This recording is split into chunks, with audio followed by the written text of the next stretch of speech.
Well, what's up, everybody? I hope y'all are having a wonderful day. I'm Anthony. On today's video, I got a really good one for y'all. Today, we're going to be talking about 5 crops that I will never grow again, all right? These 5 vegetables, I've tried growing multiple times, and I just do not like them, so I will never grow them again. And as a bonus, I'm going to make sure I put in 5 that I grow in their place instead. So let's go ahead and get started.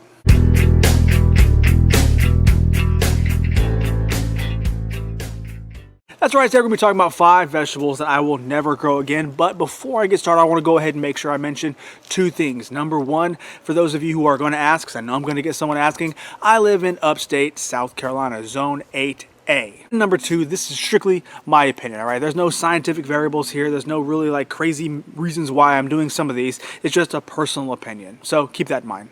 Okay, so number 1, the number 1 thing that I do not like to grow and I'll never will grow again is basically a twofer.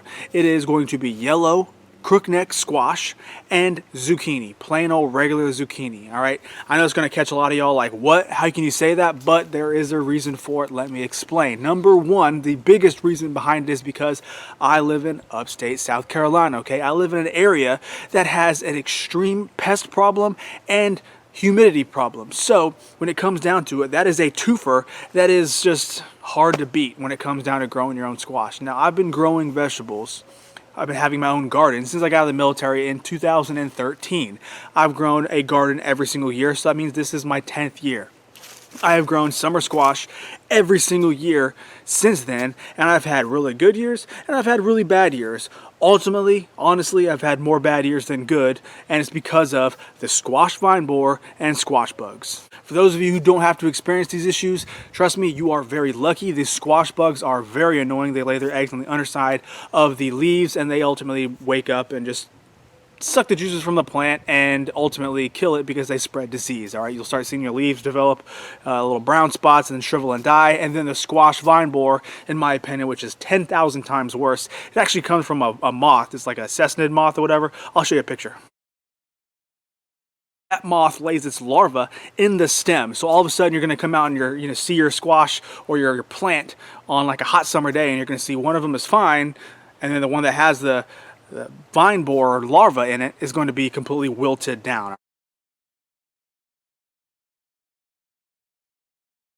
All right, that happens every single time. I don't know why it happens, but it happens usually around May and June. Well, guess what? If you plant your stuff as early as you possibly can in March and you cover it from late freezes and you take really good care of it, you're probably going to get 1 to 2, maybe 4 fruits before that squash vine borer shows up. And congratulations, all that hard work you did, all that time you just put in is now wasted because the plant is going to die because it's got a larva sitting inside the stem. Like I said, this hasn't happened every single year. There's a couple years that I've been extremely lucky, and it's actually kind of funny because I planted like 6 plants all over the yard to make up for that. So maybe like 1 or 2 will be trapped and other ones will be fine.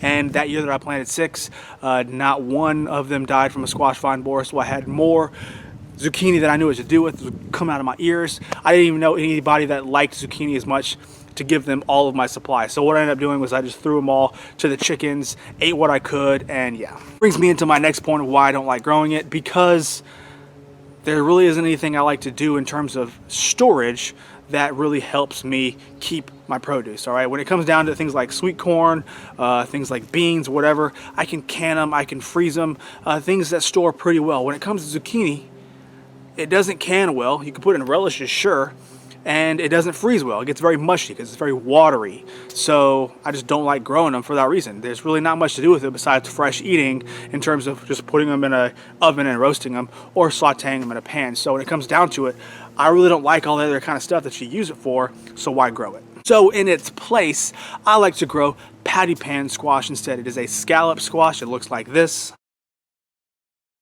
Reason why I like growing this instead is because you can pick it when it's small and treat it like a summer squash and eat the whole thing, or you can let it grow till about this big and use it as a winter squash, and it stores for a surprisingly long time. I left one on the counter to see how long it would go, and it was over about 2 months before it started getting kind of questionable. So yeah, I really like growing this style because I can pick them young and I can wait till they get a little bit older to harvest for seeds and all that good stuff and eat it as a winter squash. But one of the things I want to make sure I put in this video that I notice works out very well, the squash vine borer comes in around May to June. Well, if you don't plant until July, mid-July, a scallop squash, like a patty pan squash, then congratulations. By end of August, early September, it's still hot here in the South, and you are now harvesting squash every single day. And it's a good kind of squash because it's not quite as watery, so you can store it for a lot longer. So I will definitely be growing patty pan squash from here on out, and I will not be growing regular zucchini and regular crookneck squash ever again. And that brings me to number 2, cilantro. I will never grow cilantro again, mainly because of my climate. There's a reason why I say, when people ask me, do you grow cilantro? I say, no, I grow coriander, because coriander is what happens when cilantro goes to seed. For those of you who are unaware, cilantro likes it a little bit cooler outside, all right? It does not like temps over 85 degrees, and when you live in the South, it is extremely possible to hit 85 degrees in January, in February. Sometimes you'll get these freaky weeks. It happened in like December, where you're sitting there like hovering close to 90. Yes, it happened this past year, and it will guarantee you will happen again, probably in February, late February. It's going to get really hot for a week. All the plants are going to start budding out, and then it's going to go boom right back down into the cold. So when it comes down to it, you really can't plant things like cilantro here without having to worry about them constantly bolting. Now, I've planted something called slow bolt cilantro before, and yeah, it kind of works, but it still bolts, especially when it gets over 90. So I just don't like it. I don't like having any. The whole reason you plant it, in my opinion, is so you can have something to put into your salsa, right? That's the only reason why I would use cilantro. Well, tomatoes and peppers ripen in July, maybe June. Cilantro's dead by April. So what's the point? That's why I don't grow it, and that's why I will never grow it, because it is pointless here in my climate. But do not be depressed. There is a good bonus piece that you can possibly use. In my area in South Carolina, we have something called wood sorrel. All right, it is a wild growing plant, and you use it just like you would use, or personally this is what I do, I use it just like I would use cilantro, because the leaves have that citrusy flavor that cilantro does. It's a little bit more sour, but you can use it in place, in my opinion, in terms of things like salsa. So the best part about wood sorrel is it grows in the summertime, so when your tomatoes ripen and your peppers ripen, congratulations, you could mix those together with an onion and throw a little bit of wood sorrel in there, and it acts just like a cilantro. So why would I take up valuable garden space growing something that's not going to be successful anyway, when I can just walk around the yard and pick up wood sorrel? And that is going to bring me to number 3, Brussels sprouts. If you've been watching my channel for any length of time, you know how difficult it is for me to grow cruciferous vegetables. I don't know why. For some reason, maybe I'm in like a weird little climate zone here that I just cannot successfully grow very many cruciferous vegetables, all right? So when it comes down to it, I've tried growing Brussels sprouts because I really enjoy them. They just do not do well here, mainly because they have an extremely long growing season. I'm talking about like 100 to 115 days to grow Brussels sprouts. Now, for those of you who are unaware, 115 days is close to 4 months. Now, I could plant the plant, it's a cold-loving plant, as early as I possibly can in, say, February or March. Transplant it in there, February, come 1st of March, be good to go. Well, as soon as it hits 85 degrees, that plant's gonna bolt. Well, guess what? It's gonna hit 85 degrees probably in early April here. That's just how it works. It gets very hot very fast. We don't really get that traditional cool spring that a lot of y'all maybe up north get, or maybe out west. We go from cold to hot really fast. So when you have to wait 100 and 115 days for Brussels sprouts, it's going to be very difficult. And what's happened to me twice now that I've tried growing them, they get to right around 3 feet tall. They start looking like they're going to make the Brussels sprouts, and all of a sudden, boom, we get a hot week, and all of a sudden I walk back outside and I see flowers coming from the top of the plant, meaning it has bolted instead of actually producing Brussels sprouts. It is a heart killer. It's happened to me twice now, so I will never try growing that plant again because it is a waste of space. But there is good news here. You can easily plant another cruciferous vegetable that gives you all the nutrients you would need with a similar caloric profile that you would get from Brussels sprouts, and that's going to be cabbage. All right, I have had success growing cabbage here. It's not very easy if you grow in the springtime. It's much easier if you grow in the fall, but I've had very good success here, especially with the brand Earliana, or the type Earliana. It grows very well here. You know, they don't get very big. It's not like the giant heads that you may see, but it grows about this big, and you can plant numerous ones. It doesn't take up very much space, and they grow pretty well. The only thing you got to watch out for is slugs. If you put down an iron phosphate bait, you don't have to worry about that problem. Okay, so number 4 is going to be arugula. Arugula is a type of salad green, for those of you who don't know. It looks like this.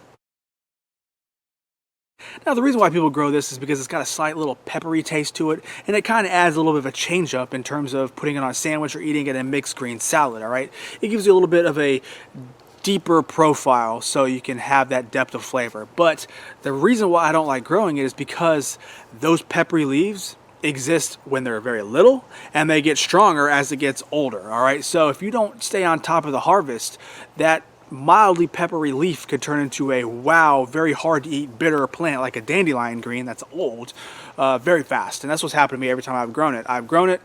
Hey, this looks pretty good. It's still pretty small. Maybe you get a couple hot days, not too big of a deal. And then you walk out there after just having it like 3 days ago and it tasted pretty good. And all of a sudden, wow, it is extremely bitter. And that's the hard part about growing it here. It just gets bitter really fast. So I'd much rather grow a traditional lettuce style leaf like a black-seeded Simpson, okay? I've grown it a couple times. This last year was my most successful because I left it in there as long as I possibly could. And it waited until like June before it actually bolted, all right? Sent up some flowers, not a big deal because you can still harvest the leaves. And once it bolted, where the leaves turned a little fluffy, the seeds turned a little fluffy, floofy, whatever, so it can blow around the garden. That's about when I pulled it, because it was getting to the point where it wasn't growing anymore. So when it comes down to it, it lasts longer in my opinion, it tastes better, and even when it does start going to seed, it doesn't lose that flavor. You're not sitting there with like a bitter, nasty leaf. You can still eat it, you can still put it on sandwiches, and it doesn't taste bad. So if I had to take a choice, instead of growing arugula, I'll definitely be growing black-seeded Simpson instead. And that brings me to my fifth and final one. There's actually quite a few that I wanted to put here, but I had to leave it at 5, so I'm going to probably put in the ground cherry, all right? I have experience growing the Aunt Molly's ground cherry. Now, there's a lot of people out there who don't know what ground cherries are. They look like this.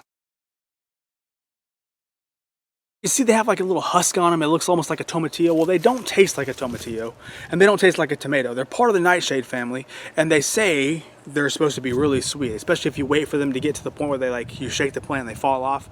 That's supposed to be peak sweetness. Well, I'm gonna tell you right now, they have a really weird aftertaste, okay? So when it comes down to it, you can eat them and they taste one way, and then as the time of you chewing and swallowing, now it tastes completely different. And that aftertaste is just, ugh, I don't like it. So I was not a fan. My kid, however, was a fan, so I considered growing them again until I watched how the plant cooperated. When I say watch how the plant cooperated, check this out. I planted 3. All 3 of them grew, and I put them in my strawberry beds. Sorry, if you remember, a couple years ago I had a big problem with anthracnose in my strawberries, and I had to pull half my strawberry plants up. So what I'm doing with my remaining ones is I was just letting them send out runners so I could rebuild that bed. So I figured while I was waiting, I would plant these instead to see how they would work out. Well, let's just say it completely smothered out every bit of light that was hitting the soil. They got that big. And the worst part when they get that big is you can't see all of the ground cherries when they are hanging there or hit the ground. Like I said, they're ground cherries for a reason, because they fall on the ground. Well, when they fall on the ground, what do you think happens? The bugs get to them, decompose them, they get under the soil, and now congratulations, you've just introduced 1 million seeds into that garden bed. So I have a pretty good suspicion that I'm gonna be sitting here this April picking 10 million ground cherries out of the strawberry beds because I made that mistake. So if you have the opportunity, please find somebody that likes them and wants to grow them so you can see how they taste before you plant them, because personally the flavor is just not it for me. And if you are afraid of a plant that's just very vigorous and you don't want to put that thing in your garden, then I would definitely suggest not planting that either, because they kind of take over. When it comes to another variety to grow instead, I'm not really a big fan of ground cherries in general, so in my personal opinion, you should just grow a nice sweet cherry tomato, like a bumblebee style cherry tomato, or just go ahead and plant a fruit, all right? Blueberries grow really, really well here, and so do strawberries, as long as you keep away the slugs. So if you can manage all that stuff, I would definitely grow a fruit or a cherry tomato instead. All right, so there you have it. That is my list of 5 crops or 5 vegetables that I will never grow again. It is much easier, in my personal opinion, to buy these or trade with somebody who enjoys growing this versus growing this yourself. All right, there are plenty of other varieties out there that work much better in my climate, and if you have any questions about those, please do not hesitate down below to tell me. And if you have any of your vegetables yourself that you will never grow again, go ahead and put them down in the comments. I'd be very interested to see what y'all may be having in the same vein, all right, the same aspect, because there's a lot of things that don't grow here in the hot south that might grow well in the northeast, and vice versa. So I just want to see what y'all consider something that you would never grow again. But with that being said, I'm going to end the video there. If you like this video at all, please do me a humongous favor and give me a thumbs up. It absolutely helps me out, and I would very much appreciate it. Subscribe, and I will catch y'all later, okay?